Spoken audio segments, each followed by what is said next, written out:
అండి ప్రజలో దేవుడి నామాన మీ అందరికీ నా వందనాలు తెలియజేస్తున్నాను. సాధారణంగా దేవుడు మనకి ఇచ్చే సమయాన్ని మనం ఎన్నో విధాలైన పనుల్లో గడుపుతూ ఉంటాం.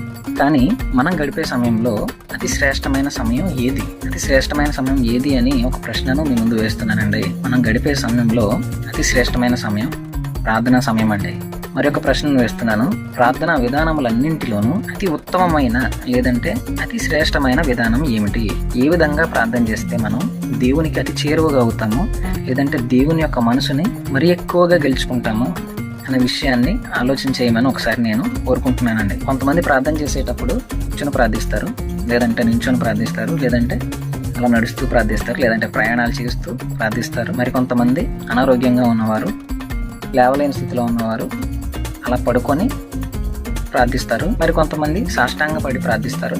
అయితే ఇలా రకరకాల విధానాలు ఉన్నాయి కదా. అయితే ఈ ప్రార్థన విధానములన్నింటిలో కూడా అత్యంత బలమైన విధానం ఏదైనా ఉంది అంటే అది మోకాళ్ళ ప్రార్థన అండి. సాధారణంగా కూర్చొని లేదా నిల్చొని లేదంటే నడుస్తూ లేదంటే లేవలేని వాళ్ళు పడుకొని లేదా సాష్టాంగపడి ప్రార్థన చేయవద్దని చెప్పడం లేదు, కానీ అలా చేయడం కూడా మంచిది. కానీ దేవుని సన్నిధిలో మోకాళ్ళుని ఆకాశం వైపు చేతులెత్తి కన్నీరు కార్చి చేసిన ప్రార్థన అండి చాలా బలమైన ప్రార్థన. అది చాలా శక్తివంతమైన విధానం అండి.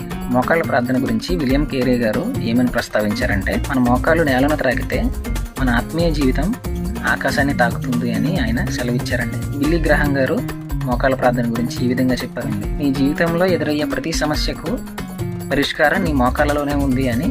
ఇక్కడ మనం గమనించదగ్గ విషయం ఏంటంటే, తన్ను తాను తగ్గించుకున్నవాడు హెచ్చింపబడతాడు అని మనం గ్రహించాలండి. దేవుని ఎదుట ఎవరైతే నేల మట్టుకు తన జీవితాన్ని తనను తాను తగ్గించుకుంటారో ఇప్పుడు దేవుడు ఆ మనుషుడి యొక్క జీవితాన్ని ఆయన ఎంతగానో హెచ్చిస్తారండి.